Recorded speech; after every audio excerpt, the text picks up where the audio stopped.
and welcome to the Scotta Chronicast, the podcast which discusses all things relating to medieval Scotland. I'm your host, Dr. Kate Buchanan.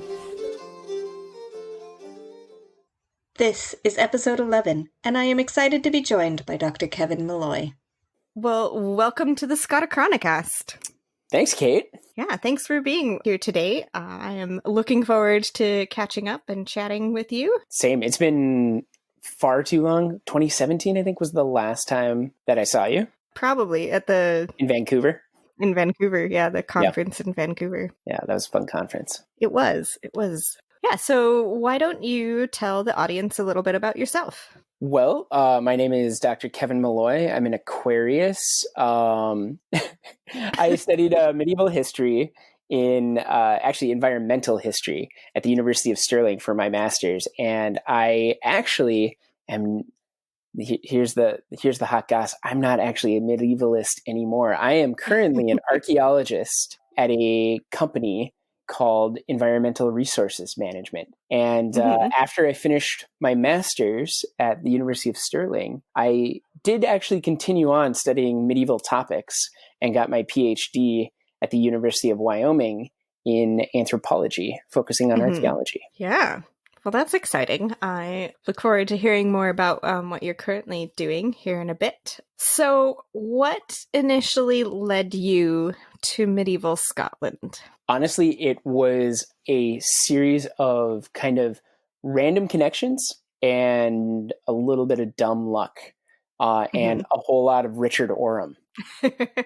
So, yeah, Richard Orm is going to come up a lot probably in this story. He comes up quite often in this podcast. Of course. Yeah, I mean, he's a larger-than-life individual and has had a profound effect on my career path and my life. Yes, he has greatly influenced a lot of us in our research. So I first started studying medieval topics while I was at the University of Minnesota doing my undergraduate degree in a combination of history and anthropology.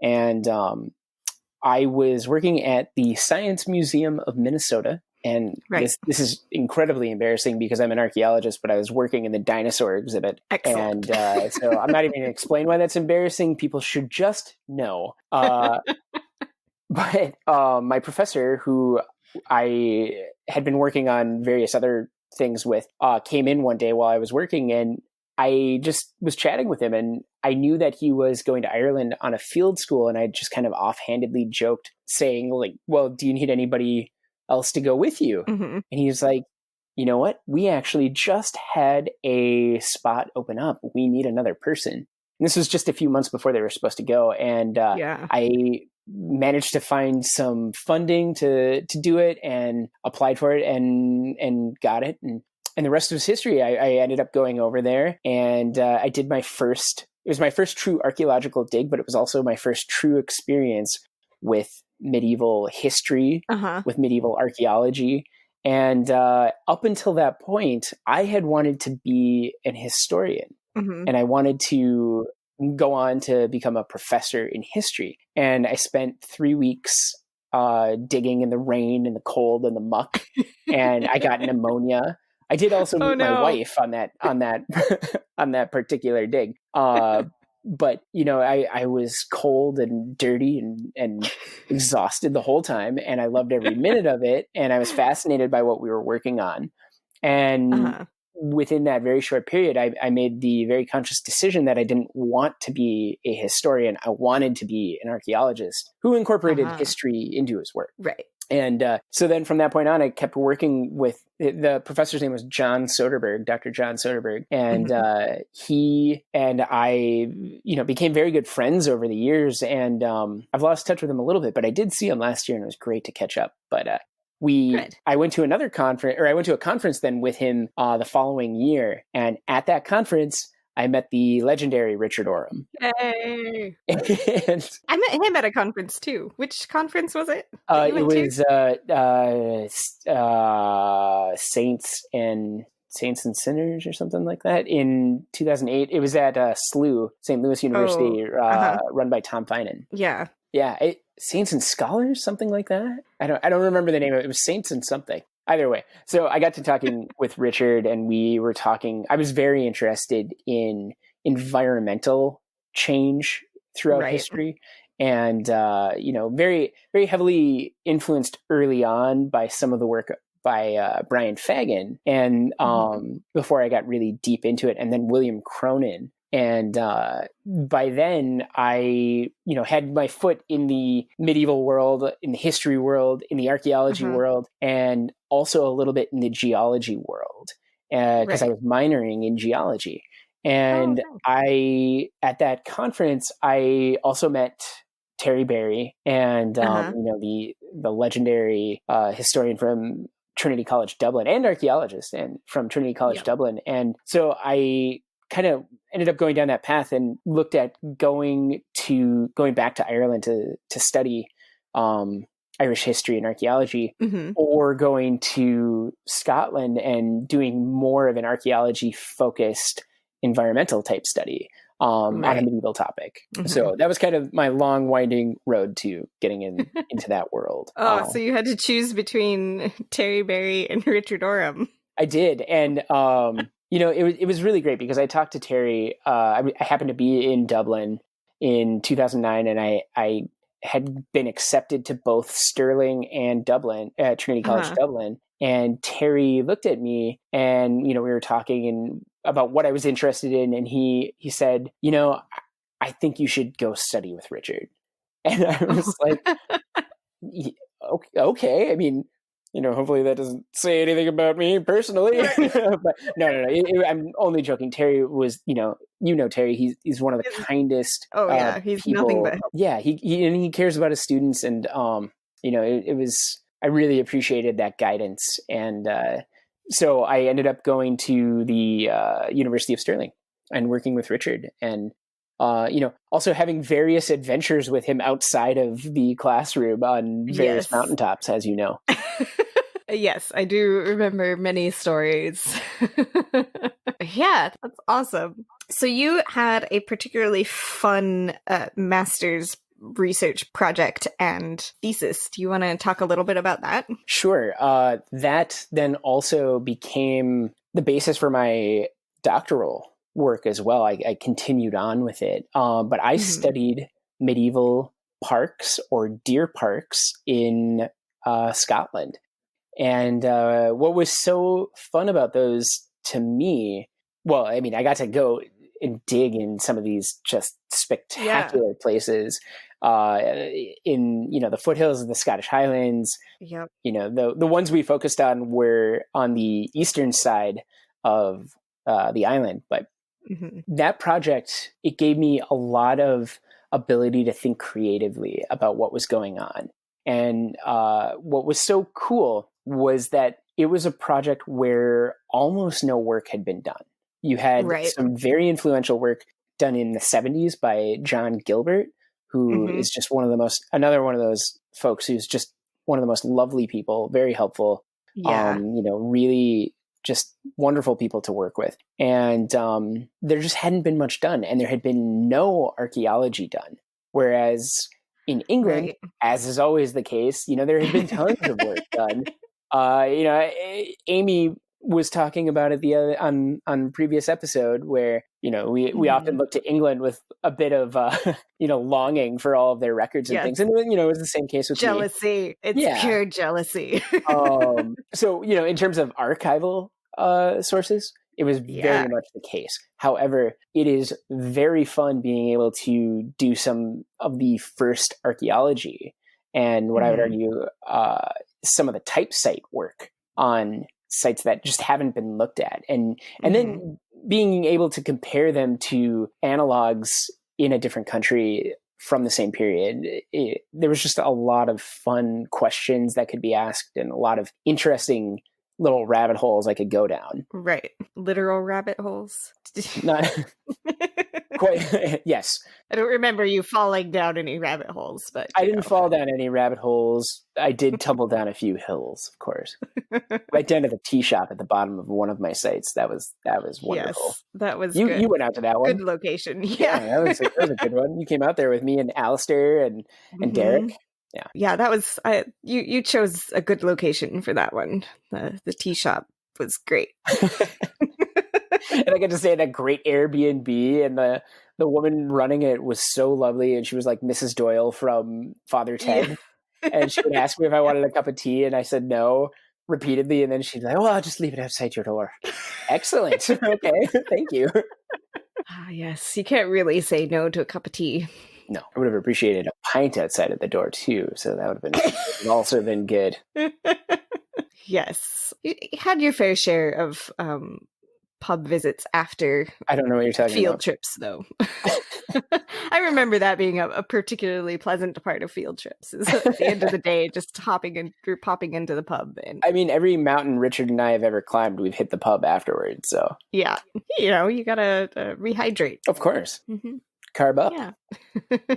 Yeah, so you got to do a couple of digs in, was it 4 that you did? Well, there was a dig that wasn't part of my research. That was at Falkland Palace. Right. The big dig with Oliver O'Grady, who I was very sad to see passed away recently. I know. That was very unfortunate. But yeah, so I worked with Dr. O'Grady as a co-director on a site at Falkland Palace that I suspect was actually not medieval at all and was possibly Neolithic. Oh, wow. Yeah, we found some interesting worked stone. Interesting. Yeah, it was fascinating. Cool. So what were some of the findings from your master's research on these deer parks? So, well, from my master's, I'm gonna lump it all in, if you don't mind. That's fine. I know it's kind of hard to. It's kind of like separate. one continuous project, and at this point, I don't know if I could totally remember what I said in my master's because I lumped so much of it into my PhD. Yeah. But what I did really find interesting was that there was this just intricate understanding of the landscape, and they really planned very carefully how they were building these things. And so my favorite of the sites was Buzzard Dyke's site, which we still don't know that much about, but it was a site that it's roughly rectangular, and it's not one of the biggest parks by any stretch of the imagination. I think it's roughly like 300 something acres. I don't remember if that number is totally correct. It's something like that, but it seems large enough. I wrote an article on it. Just Google it; it's around.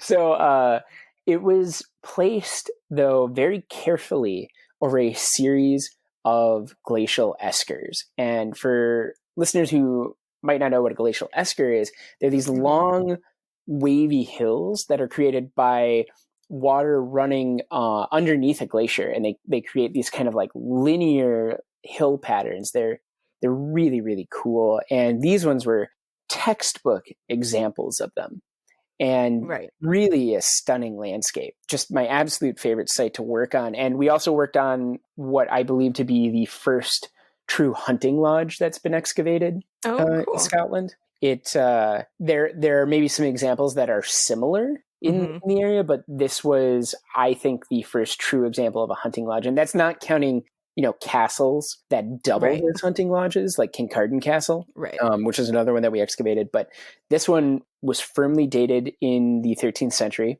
We had some pottery that also confirmed that. Oh, cool. Yeah, you could just really see how this landscape was being used. And we excavated several parts of the park boundary, also known as the Pale, and found some kind of interesting design features that to this day I still have not come across in English examples. And so that was kind of neat. Yeah, the way they were designing the park was a little bit different. And just thinking, trying to get in that mindset as to how they were understanding the landscape, how they were investing in the landscape itself. Building something like this is a huge amount of time. It requires Yeah. a ton of upkeep, and I just realized that we haven't really defined what deer parks or parks are for the listeners. I guess that's probably a good idea. Why don't you do that? Okay, so stepping back, a medieval park or deer park is a large enclosure that is basically intended for elite usage for hunting, oftentimes, or at least that's what it's always been described as. They usually are surrounded by some sort of barrier, like a large earthen embankment with an interior ditch, usually with some sort of palisade, like wood structure on top. Could be a fence. Some of them have stone walls, as we found at Kincardine. This holds true in England as well, and there are examples also in Ireland, but the Irish examples are there's a huge social component to those ones that's really interesting. Fiona Beglane has done some awesome work on those. Cool. But people would do all sorts of things in these parks. They would hunt in there. They would manage various resources in there, like wood. And sometimes they would have pigs grazing in there, what is referred to as pannage. And so there's a lot going on. And my PhD dissertation goes deep into detail about how this is connected to climate change and various other social issues that were occurring during the medieval period in Scotland. So that's what parks are. Usually if they housed deer, some of them, even though they were intended for hunting, we don't always know that if they actually did house deer. But if they did, it would have been red deer, roe deer, or fallow deer. Right. Yeah. With buzzard dykes, it was really quite fascinating. You had a much more complete record of the story there, it felt like. Most of that park is still intact and very little development, presumably because of the difficulty of navigating those large glacial eskers. There's not much you can do with it other than grazing land. Right, exactly. That's super cool. Okay, so you developed that into your PhD, but your PhD, did it focus on Scotland as well, or did you kind of branch out a bit? I used examples and information from outside of Scotland as part of my comparative analysis. Right. But no, it focused on Scotland. The main focus was Scotland. As you remember, because I crashed with you countless times when you were still living over there, I came back all the time and was over there constantly. So you got probably really sick of me after a while. No. I lived with Richard for 2 months. I'm sure he was absolutely, fed up with me at some point. No, it was super fun always to have you back over. Always enjoyed it. Well, you were an incredible host, and I always appreciated it. Hey, all I had was a sofa. I don't know. You at least got a bedroom elsewhere. But yeah, no, I enjoyed housing as many people that needed a place to sleep. Cool. So what was your favorite part of all of this research? Because you did some archival stuff as well as doing the digs. I have a very deep love of Scotland, so my favorite part, quite literally, was just going to Scotland and getting to explore these areas that tourists didn't generally go to. I got to work in landscapes that were absolutely stunning locations, and let's say loosely part of the research, Richard and I would go out and hike a lot, and he would take me to various medieval forests, quote unquote. And when I say medieval forest, that doesn't mean like a wooded area. That means a type of land management system, right? That were considered largely a precursor to the medieval park. And they were brought in by David I in the 12th century. But going out and seeing these areas and then coming across bits of, landscape modification that people just weren't really aware of, or, most people wouldn't notice, that was my favorite. That was my favorite. I miss Scotland a lot. I did recently go back, but not to do research, just to visit. And I miss spending time over there, buried in archives, buried in the dirt. Yeah, I really miss being over there as well. Yeah, I really miss being able to have a little bit of time to go do some research, sit in the archives a bit, which I haven't had a chance to do in a long time because, I have a full-time job here and the US has very small amount of leave. Oh yeah, typically, it's awful. so it's terrible. Absolutely. Yeah. So we go over there and we're visiting family, and there's no spare time. It's Well, I keep dreaming of moving back over there on a more permanent basis. But my current company has an office located on the Royal Mile in Edinburgh. So, oh wow! yeah, so That I would would be love to awesome. I don't know how feasible it is for me to get back over there, but obviously I do have archaeological experience working in Scotland, so that's relevant, and my company seems to like me, so maybe someday. Yeah. What have you been doing since you finished the PhD? Well, there was a very long period where I tried to continue on as a medievalist. I spent a lot of time on the academic job market. Well, let me take that back. I spent a lot of time, it felt like a lot of time, but for, modern PhDs in the humanities like this, it wasn't actually that much time. I kind of threw in the towel on academia after about 3 years. And actually, well, no, it was closer to 2 years that I kind of threw in the towel on academia. I got my PhD at the end of 2015. And by the end of 2018, I was washing my hands of academia because I was frustrated. And I spent a lot of time applying for different fellowships and grants and things like that. And, some of it I'm sure was my own shortcomings, but some of it was just the situation in Scotland. I just wasn't making any headway. And, Richard was trying to help me as much as he possibly could and guide me, but I just wasn't making much headway. I didn't get a postdoc. There were just a lot of things weren't coming together. So I started looking more domestically at what I could be doing. And I got my PhD at the University of Wyoming, but then my wife and I had moved back to St. Paul, Minnesota. And in 2018, I was able to get involved with a research project doing faunal analysis, study of animal bones from archaeological sites, because that's one of my specialties, actually, on a site from Wyoming, the United States. And so Lauren and I moved back out to Wyoming for a period of 5 months. And in that period, everything kind of just fell into place. And so I was working at the University of Wyoming, and every Thursday there was like a grad student happy hour. And I was still friends with like all the grad students there and everything, and the professors. And, it's a small department. And so everybody just knew each other. And, we're still all very close. And so I went to this coffee hour. And did I say happy hour? You did say happy hour, yeah. So obviously, where my brain is currently, but it was a coffee hour, not a happy hour. It was at like 10 in the morning. I believe you. Yeah, exactly. So, it's currently 12:45 my time here, and apparently I'm already thinking about cracking open some beers. Anyways, so I went to this coffee hour, and the chair of the department started just offhandedly talking about how, he needed somebody to go, or he asked if anybody would be interested in going to Vietnam, because he had received an email from somebody who had previously been affiliated with the university, and they were looking for archaeologists to go to Vietnam to look for missing in action soldiers. Oh, interesting. And so I was like, yes, please.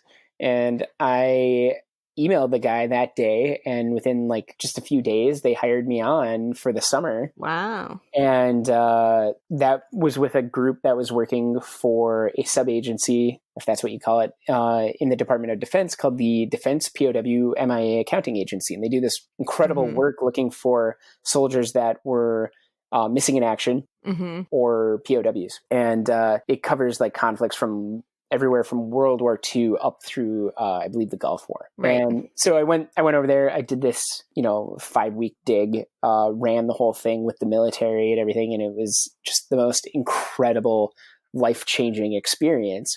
And then came home. And, the backdrop of all of this was that Lauren was pregnant at the time. And up until the end of 2017, I had been working in retail at an outdoor shop, because I was, just trying to make ends meet, but then also continue to write, continue to publish, continue Mm-hmm. to try and make it as an academic. But in the meantime, I was working as an outdoor shop Right. employee, and I loved that job. It was really, really fun, but it did not pay the bills. Yeah. And so when I got back from Vietnam, I had made a really nice amount of money that just gave us a little bit of a buffer. And so I took some time off. And right before Lauren had our daughter, her colleagues at work threw her a baby shower. And so Lauren also worked for the same company that I work for. And Oh, cool. Yeah, so I went in there to, be part of the baby shower, and I ran into a guy who was also an archaeologist, and we got to chatting, and he was like, "Send me your CV." And so I did, and they hired me on. And oh, excellent. Yeah, and I've been working as an archaeologist for this company now for just about 2 years, and it's been going really, really well. Excellent. But I've actually been given the opportunity to really learn a lot about topics that I previously didn't know much about. So a lot of my friends over here focus on prehistory in the U.S. Oh, okay. Paleo-Indian. A lot of them are Paleo-Indian, so that's the really early groups of people that were over here from 12,000 years ago. Right. And so I've gotten the opportunity to really learn about archaeology I didn't really know much about. Right. This job. And it's been really, really fun. And then also opportunities to work with tribal groups and different agencies in the government. It's been fascinating. So unfortunately, that does not leave a lot of time for my medievalist pursuits. Yeah, but you've still been able to do some stuff, right? I mean, a little bit. I do have an article that's coming out whenever Richard tells me it's coming out. I'm not really sure. It's part of an edited volume, and in the future. Yeah. And but this was my crowning achievement. I wrote this. I adapted it from my PhD, and I wrote this article, and I sent it to Richard. And I honestly thought that it was crap. And Richard, he does not hold back. No. And it's great. Didn't he say he called something you wrote? I remember one time slimy haddock or something. I think he said he felt like he was being slapped in the face with a wet haddock. Yeah, that's what it was. Yeah. And he has said just as much to me, if not worse. And so this time around, I sent him the article, and then for a year, I didn't hear anything. Actually, a year and a half, I didn't hear anything. And I was like, wow, it must have been really bad. He's too afraid to even tell me how bad it is.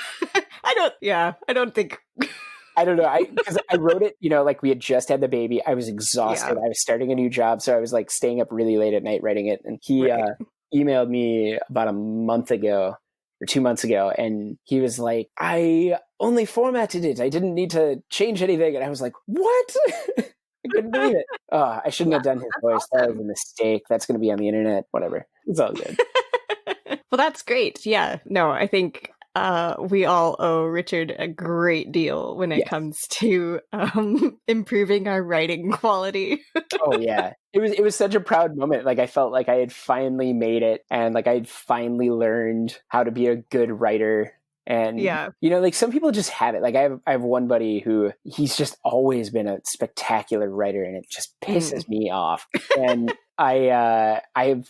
It's taken me a long time to really get my craft down. I do feel like I'm a lot better at it now, but I'm always learning. And but a lot of that comes from Richard's influences and his, not letting me, not sparing my feelings, let's say. Yeah. So, which is well, you need that sometimes. You do, absolutely. It's very. I mean, you need that kind of guidance. And it's it's funny that you brought up the sorry to call you slapped in the face. No, but it's that's the feedback I remember, and we all remember that. That feedback hurt so much, though it hurt me, and I didn't even write it. No, but it's I remember what he, said, and I remember what he was pointing out, and what I was doing when I was writing that section of it. And it's I remember that to this day. Whereas many other things where you're just this is awkward or whatever. I don't remember that feedback necessarily. It's it's true. I remember being at the pub with you that night. you were a little. Because I do believe we went out drinking, right? I'm sure we did. I mean, we went to the pub a lot. There was a reason I ran out of money, and then you ended up having to feed me. That's true. That's true. Well, the pubs were just so close. They were.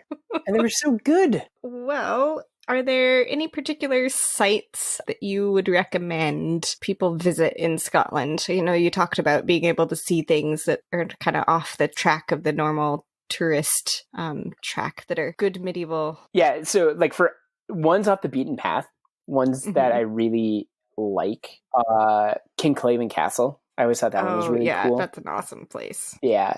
For this one's not so off the beaten path, but I love going to it anyways. Dune Castle is always just one of my favorites. And, you know, with the passing of the great Terry Jones, I hope his voice is still immortalized on the audio guide tours. I don't know if they're still gonna keep the Monty Python tours now that other shows have been filmed there. I don't know about that. Oh, what else has been filmed there? Outlander. No, I mean it's such a classic. It's such a classic castle, and it looks just so cool. So those two are some of my favorites. Those are good ones. Yeah, as far as castles go, there are some really cool Neolithic sites up by Inverness that, again, the names escape me, but they're by, I believe they're by Culloden, up in that area. Would that be right? Yeah, that sounds right. I think that's right. Yeah. And then I am embarrassed to admit this, but the like Ring of Brugger and stuff like that, in Skara Brae up in the Isles, like I have not actually been there. Oh, yeah, neither have I. I know they are still some of the most spectacular Neolithic sites in the world. Yeah. And they're always worth a visit. And my favorite castle, Dunotter Castle. Oh, yeah, that's a good one. That one's so cool. Yeah, that's a great one. Yeah, that is a brilliant site. It really is cool. Well, thank you very much for joining me today to talk about your study of medieval Scotland and what you're doing now. Well, thanks for asking me. This was really fun. The Scotichronicast is just one of many things relating to medieval history on medievalists.net. If you like what you see and what you hear, consider being a patron on patreon.com/medievalists. Thank you for joining us on the Scotichronicast. Please rate and review wherever you get your podcasts, and be sure to subscribe so you never miss an episode. You can also follow our account on Twitter @Scotichronicast. Our music is Ex to Lux Oratur by Gaita. Thanks for listening.